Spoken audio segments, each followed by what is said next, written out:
Tamil Nadu assembly ఇవాళ సినిమాను తలపించింది. ఇవాల్టి సమావేశాల్లో తీవ్ర వాదోపవాదాలు, నాటకీయ పరిణామాల మధ్య అట్టుడికింది.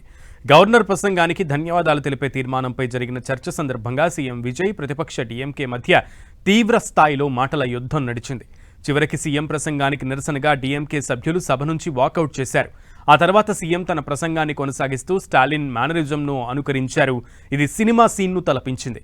అంతకుముందు డీఎంకేను టార్గెట్ చేశారు సీఎం విజయ్. డీఎంకే అక్రమంగా నిధులు సేకరిస్తోందని ఆరోపించడంతో పాటు అవినీతికి పాల్పడిన వారిని తమ ప్రభుత్వం ఎట్టి పరిస్థితుల్లోనూ వదిలిపెట్టదని వార్నింగ్ ఇచ్చారు. రాష్ట్రంలో శాంతి భద్రతల గురించి ప్రతిపక్షాలు చేస్తున్న ఆందోళనల్లో వాస్తవం లేదని, అవన్నీ రాజకీయ ప్రేరేపితమైనవేనని విమర్శించారు. విజయ్ ప్రసంగానికి డీఎంకే సభ్యులు పదే పదే అడ్డు తగలడంతో సభలో తీవ్ర గందరగోళం నెలకొంది.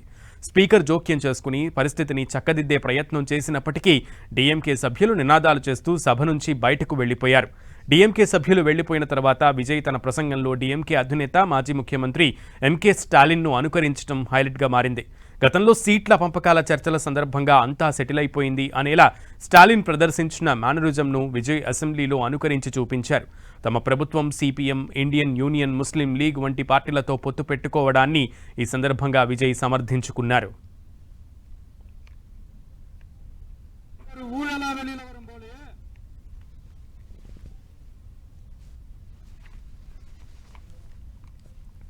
మాజీ సీఎం స్టాలిన్ను విజయ్ అనుకరించడంపై ఉదయనిధి స్పందించారు. అసెంబ్లీని థియేటర్గా మార్చారని, యాక్టింగ్ ఆపి పాలన చేయాలని కౌంటర్ ఇచ్చారు.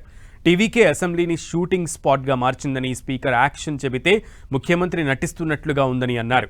తర్వాత మేకప్ ఆర్టిస్టులు, స్టంట్ మాస్టర్లు కూడా వస్తారేమో అని సెటైర్లు వేశారు ఉదయనిధి. ஆனால் அதை பற்றி எந்த விதமான பதிலும் இல்லை. அதை பற்றி இல்லை. மகளிர் உரிமை தொகை 2500 ரூபா தரனாரு, அதை பற்றி இல்லை. கேஸ் சிலிண்டர் 6 சிலிண்டர்னாரு, அதை பற்றி வாயை திறக்கல. இப்படி எந்த தேர்தல் வாக்குறுதியை பற்றி அவர் பேசவே இல்லை. திமுக ஆட்சியுடைய திட்டங்கள் தொடர்ந்துகிட்டு இருக்கு. 1000 ரூபாய் ஊக்கத்தொகை கொடுத்திருக்கிறாரு, மகளிர் உரிமை தொகை கொடுத்திருக்கிறாரு. தமிழ் புதல்வன் புதுமை பெண் திட்டம் தொடர்ந்துகிட்டு இருக்கு. வேற எந்த புது திட்டத்தையும் அறிவிக்கல. சிங்கப்பெண் சொல்லி ஒன்னு ஆரம்பிச்சாங்க. இப்ப அவங்களும் பாத்தீங்கன்னா முதலமைச்சர் பாணியில அவங்களும் ஷூட்டிங் பண்ணி ரீல்ஸ் எல்லாம் போட ஆரம்பிச்சிட்டாங்க.